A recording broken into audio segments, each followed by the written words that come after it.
Berarti kalau kita memuji baginda Nabi Muhammad, boleh apa tidak, Pak? Boleh tidak, Bu? Boleh. Salah kalau ada orang melarang kita memuji baginda Nabi Muhammad SAW. Allah menyontohkan kepada kita dengan memuji baginda Nabi Muhammad SAW. Allahumma sholli ala sayyidina Muhammad. Allahumma sholli wa sallim alaihi. Kemudian Allah memuji baginda Nabi Muhammad. Juga baginda Nabi Muhammad memuji diri beliau di dalam hadis-hadis yang dikeluarkan oleh beliau. Beliau bersabda, "Ana sayyidu waladi Adam wala fakhar." Aku adalah pemimpinnya anak Adam dan aku tidak sombong, kata baginda Nabi. Ini menunjukkan baginda Nabi memuji dirinya sendiri. Kemudian dalam hadis lain baginda Nabi mengatakan, Adam wa man dunahu tahta liwa'i yaumal qiyamah. Adam dan yang setelahnya di bawah bendera nanti pada hari kiamat. Ini pujian baginda Nabi untuk diri beliau sendiri sallallahu alaihi wasallam. Kemudian siapa lagi yang memuji baginda Nabi sallallahu alaihi wasallam? Para sahabat memuji baginda Nabi Muhammad sallallahu alaihi wasallam. Banyak sahabat-sahabat yang memuji baginda Nabi. Banyak sahabat-sahabat yang mengagungkan baginda Nabi. Banyak sahabat-sahabat yang memuliakan baginda Nabi Muhammad sallallahu alaihi wasallam. Salah seorang di antaranya adalah Abbas bin Abdul Muttalib, paman daripada baginda Nabi, saudara daripada ayah baginda Nabi sallallahu alaihi wasallam, Al-Abbas. Beliau pernah meminta izin kepada baginda Nabi sallallahu alaihi wasallam, "Ya Rasulullah, a'dinli an amtadihuka." Ya Rasulullah, izinkan aku untuk memujimu ya Rasulullah. Apakah baginda Nabi tatkala Abbas bin Abdul Muttalib meminta izin untuk memuji beliau marah baginda Nabi? Tidak. Apakah baginda Nabi kesal? Tidak. Bahkan baginda Nabi tatkala Abbas meminta izin untuk memuji baginda Nabi sallallahu alaihi wasallam, beliau mengatakan, "Idza la yuqaddiruka Allah." Kalau begitu wahai Abbas, Allah tidak akan menghancurkan mulutmu, Allah tidak akan merontokkan gigimu, kata baginda Nabi sallallahu alaihi wasallam. Didoakan oleh baginda Nabi karena memuji beliau Sayyidina Abbas bin Abdul Muttalib sampai akhir hayatnya, lebih di atas 80 tahun, tidak ada giginya yang rontok satu. Kalau kita ada yang 80 tahun sih, kira-kira sudah pakai gigi palsu belum? Hah? Sudah pada rontok belum giginya? Banyak daripada kita orang biasa 80 tahun rontok giginya. Sayyidina Abbas bin Abdul Muttalib karena memuji baginda Nabi sallallahu alaihi wasallam, didoakan oleh baginda Nabi, Allah tidak merontokkan sampai akhir hayatnya gigi Sayyidina Abbas satu pun tidak ada yang rontok karena diawetkan oleh Allah Subhanahu wa taala berkat memuji baginda Nabi Muhammad sallallahu alaihi wasallam. Kemudian sahabat yang lain yang memuji baginda Nabi sallallahu alaihi wasallam, di antaranya sahabat Hasan bin Thabit. Hasan bin Thabit seorang sahabat yang ahli syair. Beliau memuji baginda Nabi Muhammad sallallahu alaihi wasallam dengan syair beliau. Apa syairnya? Ma ajmalu minka lam tara qattu aini wa ahsanu minka lam talidin nisa'u khuliqta mubarra'an min kulli 'aibin ka'annaka khuliqta kama tasha'u, kata Hasan bin Thabit. Ma ajmalu minka lam tara qattu aini. Tidak ada manusia yang sebagus engkau, secantik engkau wahai Muhammad. Aku tidak pernah, mataku tidak pernah melihatnya, kata Hasan bin Thabit. Baginda Nabi manusia yang paling sempurna, ahsanan nas khalqan wa khuluqan, paling baiknya, paling sempurnanya manusia, baik dalam segi wujudnya, tubuhnya maupun akhlak baginda Nabi sallallahu alaihi wasallam. Nabi Allah Yusuf alaihissalam yang begitu ganteng, yang begitu mempesona bagi wanita-wanita Mesir, yang mana Siti Zulaikha pada waktu itu tergiur dengan kegantengan Nabi Allah Yusuf alaihissalam, sehingga Nabi Allah Yusuf diajak ke kamar dan ditarik bajunya karena menolak ajakan daripada Siti Zulaikha. Terdengar gosip di mana-mana. Di kalangan wanita-wanita pejabat kota Mesir pada waktu itu timbul gosip bahwasannya Zulaikha selingkuh dengan anak angkatnya Yusuf. Siti Zulaikha mendengar apa yang mereka bicarakan tentang dirinya. Akhirnya beliau Siti Zulaikha mengundang para wanita-wanita pejabat yang ada di kota Mesir untuk kumpul mengadakan acara di rumahnya. Kemudian mereka disuguhi apel dengan pisaunya masing-masing. Mereka disuruh makan apel dengan pisau tersebut. Tatkala mereka mengupas apel, ingin memakan apel tersebut, Siti Zulaikha memanggil Nabi Yusuf untuk lewat di depan mereka. Apa yang terjadi kepada mereka? Mereka katakan, "Ma hadza basyara, in hadza illa malakun karim." Ini bukan manusia yang lewat, malaikat yang Allah turunkan dari langit ke bumi di hadapan kita, kata wanita-wanita tersebut. Sampai mereka saking terpesona melihat kedatangan Nabi Allah Yusuf alaihissalam, terkupas tangan mereka. Seharusnya mereka mengupas apel, tapi tangan mereka yang mereka kupas sendiri. Itu Nabi Allah Yusuf alaihissalam. Kalau kata ulama, kalau seandainya yang lewat di hadapan mereka itu baginda Nabi Muhammad bukan Yusuf, maka niscaya wanita-wanita yang ada di kota Mesir pada waktu itu bukan hanya mengupas tangannya sendiri, tapi mereka merobek dadanya, mengeluarkan hatinya, bahkan menyayat-nyayat hatinya tersendiri karena saking terpesonanya memandang kegantengan, keindahan wajah daripada baginda Nabi Muhammad sallallahu alaihi wasallam. Allahumma shalli ala sayyidina Muhammad. Makanya sahabat Hasan bin Thabit radhiyallahu taala anhu mengatakan, aku tidak pernah melihat orang seindah dirimu ya Rasulullah. Wa ahsan minka lam talidin nisa'u, dan sebaik engkau tidak ada wanita manapun yang melahirkan orang sepertimu wahai Muhammad.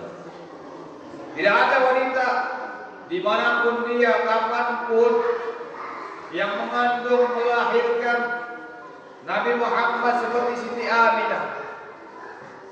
Siti Aminah tatkala mengandung baginda Nabi sallallahu alaihi wasallam, dikatakan di dalam kitab Maulid, la tajidu thiqalan wala ilal. Siti Aminah tidak merasa berat, tidak merasa susah tatkala mengandung baginda Nabi Muhammad sallallahu alaihi wasallam. Tatkala ada di dalam perut beliau paling afdalnya makhluknya Allah, yaitu baginda Nabi Muhammad sallallahu alaihi wasallam. Kalau kita tatkala dikandung oleh ibu kita dan ibu kita yang mengandung kita, ini para ibu-ibu yang biasa mengandung, bagaimana rasanya tatkala hamil mengandung seorang anak? Apakah berat atau apakah ringan ibu-ibu? Bu, ngantuk. Berat apa ringan waktu hamil? Berat. Kemana-mana dibawa, 3,5 kilo ke pasar ikut, nyuci piring ikut, nyuci baju ikut, tidur terlentang susah, miring susah, apalagi tengkurap, nggak bakal bisa tidurnya. Iya bu, susah, berat, menyusahkan tatkala seorang ibu mengandung seorang anak hamil. Tapi Siti Aminah tatkala mengandung baginda Nabi Muhammad, la tajidu minhu alaman wala ilal. Siti Aminah tidak mendapatkan rasa susah dan rasa sakit. Hasan bin Thabit mengatakan, tidak ada seorang wanita pun yang mengandung seperti ibumu mengandung dirimu wahai Muhammad sallallahu alaihi wasallam. Ulikta mubarra'an min kulli aibin, engkau diciptakan terbebas daripada aib, sempurna. Dari ujung rambut sampai ujung kaki baginda Nabi Muhammad adalah manusia sempurna. Kalau kita tidak ada yang sempurna, Nabi Muhammad sendiri manusia yang paling sempurna. Bahkan rambut baginda Nabi sallallahu alaihi wasallam tidak didapatkan uban sampai akhir umurnya 63 tahun kecuali 20 lembar. Kalau kita berapa kira-kira? Hah? Kira-kira umur 60 tahun berapa ubannya? Wah, Masya Allah, penuh. Yang muda saja udah banyak ubannya, apalagi udah tua. Tapi baginda Nabi Muhammad, manusia paling sempurna, cuma 20 helai daripada uban yang ada di rambut beliau tatkala beliau wafat. Beliau manusia yang paling sempurna. Dalam kitab Qauli juga dikatakan apa? Kana sallallahu alaihi wasallam alifiyul anfi, hidungnya seperti huruf alif, mancung, tidak ada tandingannya. Mancungnya baginda Nabi tidak mancung seperti mancungnya orang lain. Enak dipandang. Ya, kadang orang mancung banget, gak enak mandangnya, kayak otak. Ya, otak terlalu mancung, gak enak dipandang. Tapi baginda Nabi Muhammad alifiyul anfi, mancung tapi enak untuk dipandang. Baginda Nabi Sallallahu Alaihi Wasallam. Ada sebaliknya. Kalau kita yang lain, kira-kira bukan huruf alif, huruf apa Pak? Hah? Huruf apa pun hidup kita? Baginda Nabi huruf alif hidungnya. Kalau kita huruf wow. Kenapa huruf wow? Kalau lihat orang kaget wow. Nah, itu kalau hidup kita begitu. Saya bisa mancung, Bib. Iya seperti huruf alif, iya tapi mancungnya ke dalam, bukan keluar. Kalau baginda Nabi mancung tapi enak untuk dilihat dan dipandang. Mimiul alfi nuniul hajib, alisnya seperti huruf nun, rapi. Kalau ibu-ibu kan enggak, kalau mau kondangan dadak dirapikan, dikerok. Kalau keroknya ablasan disulap lagi. Iya Bu? Iya, ada kerok, alis, ada sulap alis. Zaman sekarang begitu. Kalau Nabi SAW alisnya indah seperti diukir seperti huruf nun, rapi. Mimiul fami, mulutnya seperti huruf mim, indah dipandang, enggak tipis, enggak tebal, pas kalau dipandang baginda Nabi Sallallahu Alaihi Wasallam. Kalau kita kata alhamdulillah, ya kadang di atas tipis, bawahnya tebal banget, doer. Kadang, masya Allah, luar biasa. Yang atas tebal, yang bawah tebal. Ada nggak begitu? Ada. Kalau mau nyium, bibirnya duluan nyampe. Ini kalau kita. Tapi baginda Nabi Sallallahu Alaihi Wasallam manusia yang paling sempurna. Makanya Hasan bin Thabit mengatakan, "Khuliqta mubarra'an min kulli aibin." Engkau diciptakan wahai Muhammad terbebas daripada segala aib. Ka'annaka khuliqta kama tasya'u, seperti halnya seakan-akan engkau ini diciptakan atas permintaanmu sendiri wahai Muhammad. Sempurna baginda Nabi. Hasan bin Thabit seorang sahabat memuji baginda Nabi Muhammad Sallallahu Alaihi Wasallam. Kemudian sahabat-sahabat yang lain juga banyak yang memuji baginda Nabi Muhammad SAW. Seperti ahli Madinah, tatkala mereka mendengar baginda Nabi SAW datang ke kota Madinah, sampai hijrah ke kota Madinah, orang-orang Madinah keluar, orang-orang muhajirin yang berhijrah terlebih dahulu juga ikut keluar. Dari yang laki-laki keluar, perempuan keluar, anak-anak keluar, menyambut kedatangan baginda Nabi Muhammad sambil membawa hadrah. Apa yang mereka lakukan?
muncul di tengah-tengah kami al-badru, rembulan yang sempurna.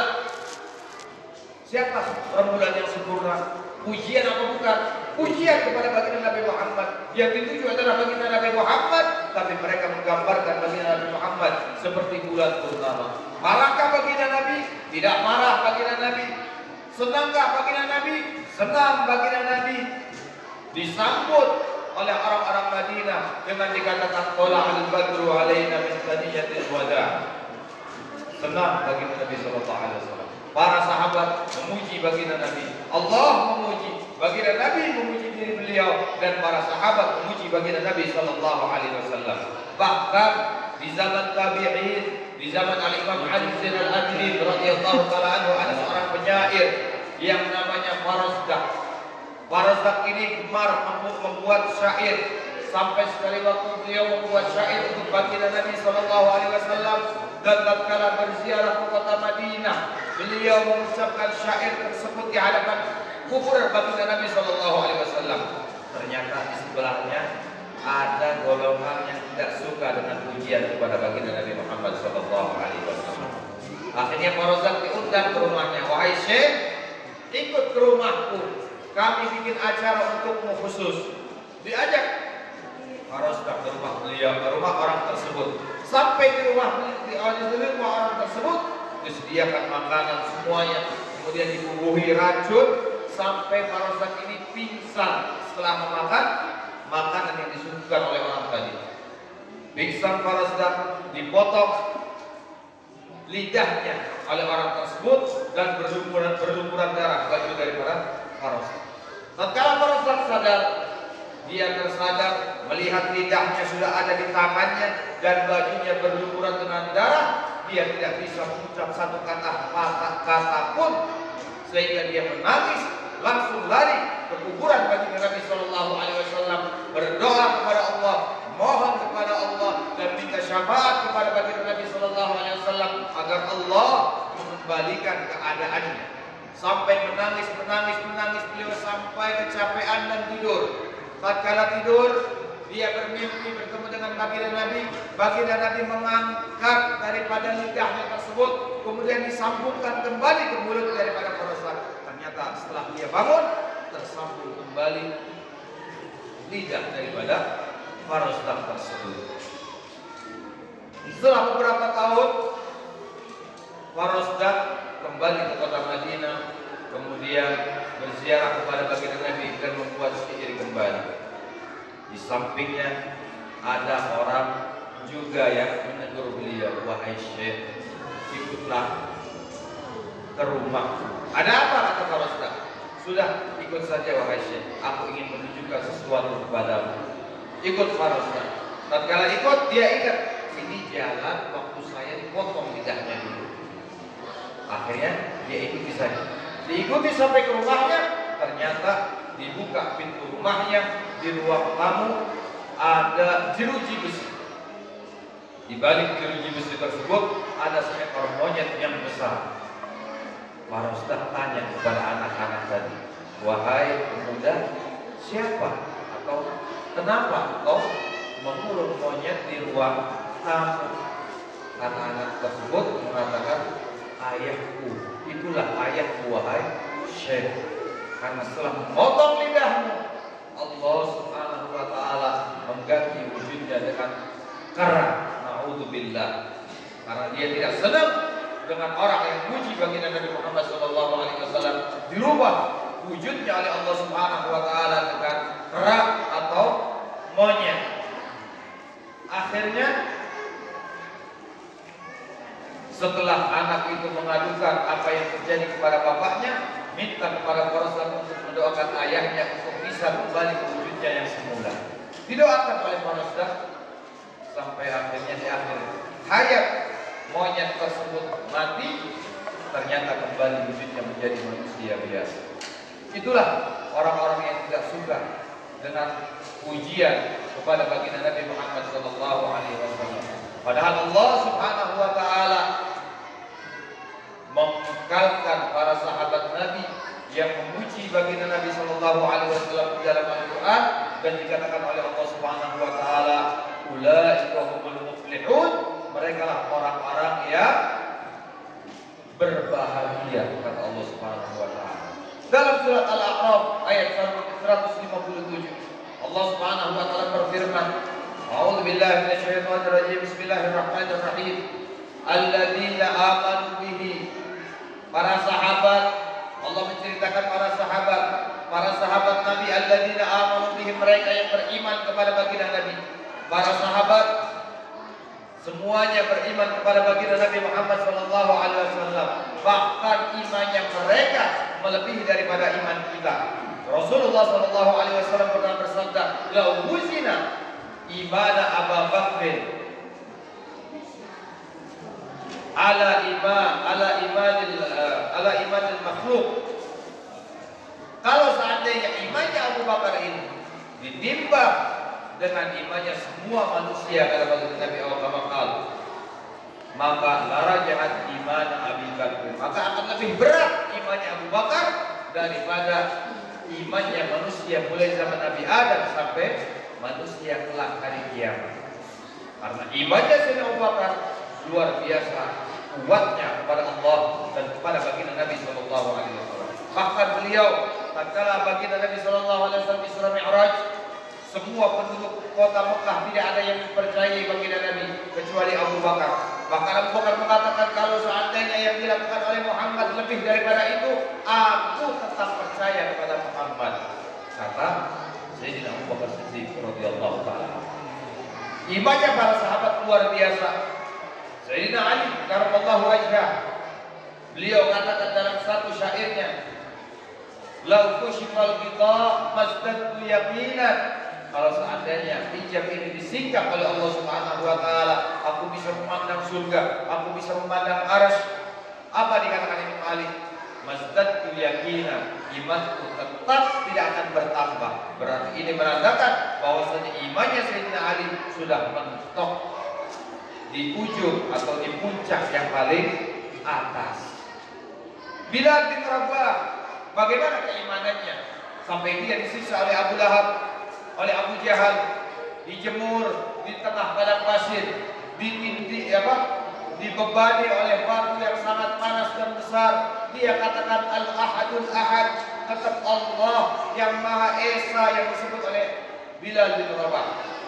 Ammar bin Yasir begitu juga. Begitu kuatnya iman beliau. Orang tuanya disiksa, dia bertahan. Ibunya disiksa, dia bertahan. Sampai saudaranya disiksa, dia bertahan. Sampai diselamatkan oleh Abu Bakar, dibebaskan oleh Abu Bakar Siddiq radhiyallahu taala. Banyak sahabat-sahabat yang imannya begitu hebat sampai dikekalkan oleh Allah Subhanahu wa taala, walladzina amanu bihi. Mereka para sahabat yang beriman bihi kepada siapa? Kepada baginda Nabi Muhammad sallallahu alaihi wasallam. Wa azzaruhu dimaknai oleh Abu Hayyan di dalam tafsir Bahrul Muhit. Beliau mengatakan azzaruhu maknahu azzamuhu madahuhu au atnau alaihi. Azzaruhu diartikan oleh beliau Imam Abu Hayyan, azzaruhu artinya memuji siapa? Kepada baginda Nabi Muhammad sallallahu alaihi wasallam. Para sahabat dikekalkan mereka oleh Allah Subhanahu wa taala karena memuji baginda Nabi Muhammad sallallahu alaihi wasallam. Pertama beriman, kemudian memuji baginda Nabi Muhammad sallallahu alaihi wasallam. Kemudian yang ketiga wa nasruhu, dan menolong perjuangan daripada baginda Nabi Muhammad sallallahu alaihi wasallam. Para sahabat banyak yang berjuang mati-matian untuk baginda Nabi Muhammad, li'ila'i kalimatillah, untuk tingginya kalimat Allah Subhanahu wa taala. Di antaranya Siti Khadijah. Siti Khadijah pernah sekali waktu menangis di hadapan baginda Nabi sallallahu alaihi wasallam. Dia katakan, baginda Nabi mengatakan kepada Khadijah, "Wahai Khadijah, apakah kau menyesal menikahi aku? Apakah kau menyesal menjadi istriku, wahai Khadijah?" Kata Siti Khadijah, "Tidak ya Rasulullah, aku menangis bukan karena itu ya Rasulullah. Aku senang menjadi istrimu dan menjadi pendampingmu, makhluk yang paling dicintai oleh Allah Subhanahu wa taala.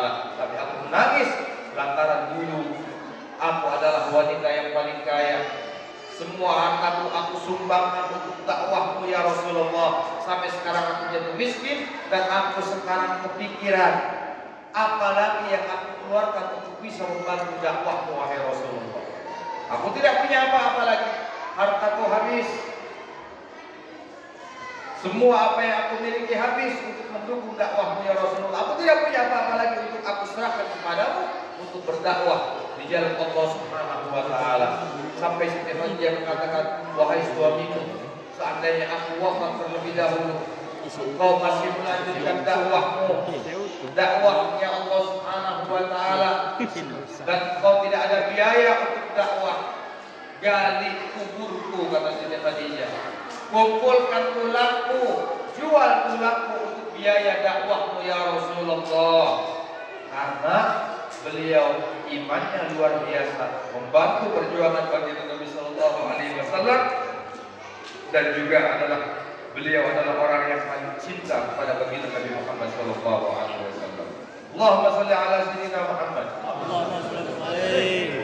Sayyidina Abu Bakar Siddiq tatkala diminta oleh baginda Nabi untuk Allah dan Rasulnya, semua hartanya dikorbankan untuk Allah dan Rasulnya. Sampai baginda Nabi mengatakan, untuk keluarga kau tinggalkan apa Abu Bakar?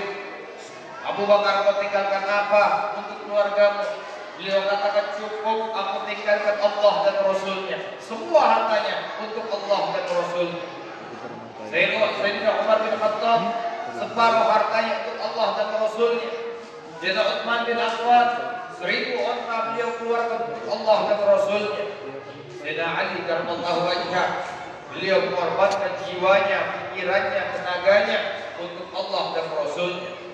Dan para sahabat-sahabat yang lain banyak yang mengorbankan dirinya untuk Allah dan baginda Nabi Sallallahu Alaihi Wasallam. Bahkan di dalam perang Uhud, tatkala umat Islam kalah, dipukul mundur oleh kaum musyrikin Mekah, Nabi Muhammad Sallallahu Alaihi Wasallam terkena panah dan tombak berdarah, gigi seri baginda Nabi Muhammad Sallallahu Alaihi Wasallam, sehingga beliau diungsikan oleh sahabat di dalam suatu gua di Gunung Uhud. Kemudian ada salah seorang sahabat minta izin kepada baginda Nabi, ya Rasulullah, izinkan aku yang menjadi tameng bagi dirimu ya Rasulullah. Barangkali ada panah yang ditujukan kepadamu ya Rasulullah, biar aku yang menerimanya. Kalau ada tombak yang meluncur ke hadapanmu ya Rasulullah, biar aku yang menjadi penghalangnya. Maka sahabat itu berdiri di depan pintu gua sampai dia wafat. Di punggungnya ada 300 anak panah yang menempel di punggung sahabat tersebut karena membela, menolong daripada baginda Nabi Sallallahu Alaihi Wasallam. Alladzina amanu bihi wa azzaruhu wa nasaruhu, yang menolong baginda Nabi Sallallahu Alaihi Wasallam. Wattaba'an nural ladzi unzila ma'ahu, dan mengikuti cahaya yang dibawa oleh baginda Nabi Muhammad Sallallahu Alaihi Wasallam. Di dalam tafsir dikatakan cahaya yang dibawa oleh baginda Nabi adalah Al-Quran. Jadi para sahabat di samping mereka beriman kepada baginda Nabi, mereka memuji baginda Nabi, mereka menolong perjuangan baginda Nabi, dan juga mereka mengikuti Al-Quran, mengamalkan Al-Quran yang dibawa oleh baginda Nabi Muhammad sebagai pedoman bagi umat Islam. Semua yang ada di Al-Quran dilaksanakan oleh para sahabat-sahabat Nabi, sehingga mereka mendapatkan gelar dari Allah Subhanahu wa taala, ulaika humul muflihun. Mereka adalah orang-orang yang bahagia di dunia dan juga di akhirat. Para sahabat Nabi adalah orang-orang pilihan Allah yang dipilih oleh Allah menjadi pendamping daripada baginda Nabi Sallallahu Alaihi Wasallam. Para sahabat Nabi, mereka orang-orang yang paling dekat dengan baginda Nabi Muhammad Sallallahu Alaihi Wasallam. Mereka hidup di zaman baginda Nabi, memandang wajah baginda Nabi, melihat akhlak baginda Nabi, mendengar ucapan baginda Nabi, kemudian merasakan para sahabat ini kasih sayangnya baginda Nabi Sallallahu Alaihi Wasallam yang luar biasa kepada umatnya, khususnya kepada mereka para sahabat. Mereka langsung memandang wajahnya baginda Nabi Sallallahu Alaihi Wasallam. Maka dari itu mereka mensifati baginda Nabi seperti terang bulan. Mereka mensifati wajah baginda Nabi seperti cahaya matahari dan lain-lain sebagainya, pujian daripada sahabat baginda Nabi Sallallahu Alaihi Wasallam. Beliau, mereka ini para sahabat Nabi bahkan tidak mampu untuk memandang wajahnya baginda Nabi Muhammad. Kalau berkumpul dengan baginda Nabi Muhammad di masjid, mereka semuanya menunduk seakan-akan ada burung di atas kepala mereka. Kalau mereka mengangkat kepala mereka, maka burung itu akan terbang. Maka dari itu mereka tertunduk di hadapan baginda Nabi Sallallahu Alaihi Wasallam karena mereka tidak sanggup memandang wajah baginda Nabi Muhammad yang penuh dengan cahaya yang luar biasa. Allahumma sholli ala sayyidina Muhammad. Itulah para sahabat Nabi. Alangkah gembiranya mereka, alangkah senangnya mereka dipilih oleh Allah Subhanahu wa taala sebagai orang-orang dekat kepada baginda Nabi Muhammad sallallahu alaihi wasallam. Tapi kita pun sebagai umatnya benar-benar dipilih oleh Allah Subhanahu wa taala sebagai umat pilihan, umat yang difilter oleh Allah Subhanahu wa taala untuk bisa menjadi umatnya baginda Nabi Muhammad sallallahu alaihi wasallam. Sampai Allah mengatakan dalam Al-Qur'an, "Kuntum khairu ummatin ukhrijat lin-nas." Kalian adalah sebaik-baiknya umat yang dikeluarkan daripada golongan manusia semuanya. Umat baginda Nabi sallallahu alaihi wasallam yang mana mendapatkan prioritas dari Allah Subhanahu wa taala, bahkan tatkala mereka akan masuk surga, mereka terlebih dahulu umatnya baginda Nabi Muhammad.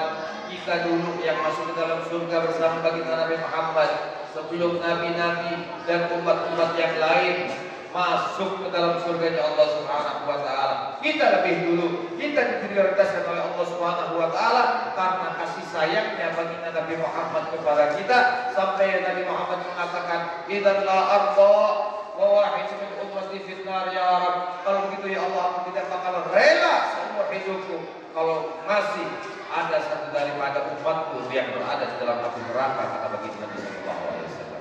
Jadi nanti di akhir, di hari kiamat, semua umat baginda Nabi Muhammad mendapatkan syafaat dari beliau sehingga semuanya mentas daripada nerakanya Allah. Sampai dikatakan di dalam satu hadis, satu keterangan hadis, bahwasanya satu orang yang terakhir diangkat oleh Allah Subhanahu wa taala berkat syafaatnya baginda Nabi Muhammad karena seumur hidupnya maksiat kepada Allah sehingga dia layak disiksa oleh Allah Subhanahu wa taala dalam api neraka. Tapi satu amaliyah yang dia pernah amalkan dan diterima oleh Allah Subhanahu wa taala, yaitu dia seumur hidupnya hanya pernah sekali membaca syahadat. Itulah yang menyelamatkan dirinya sehingga bisa mendapatkan syafaat baginda Nabi Muhammad sallallahu alaihi wasallam dan masuk surga, dikumpulkan oleh Allah Subhanahu wa taala bersama baginda Nabi Muhammad sallallahu alaihi wasallam. Semoga dengan hadirnya kita di tempat ini bertambah keimanan kita kepada baginda Nabi Muhammad sallallahu alaihi wasallam, bertambah cinta kita kepada baginda Nabi Muhammad sallallahu alaihi wasallam sehingga kelak kita bisa lebih dibangkitkan bersama baginda Nabi Muhammad karena beliau bersabda, "Yuhsyarul mar'u ma'a man ahab." Akan dibangkitkan manusia itu bersama yang dia cintai. Kalau kita mencintai baginda Nabi Muhammad, kelak kita akan dibangkitkan bersama baginda Nabi Muhammad, dikumpulkan bersama baginda Nabi Muhammad.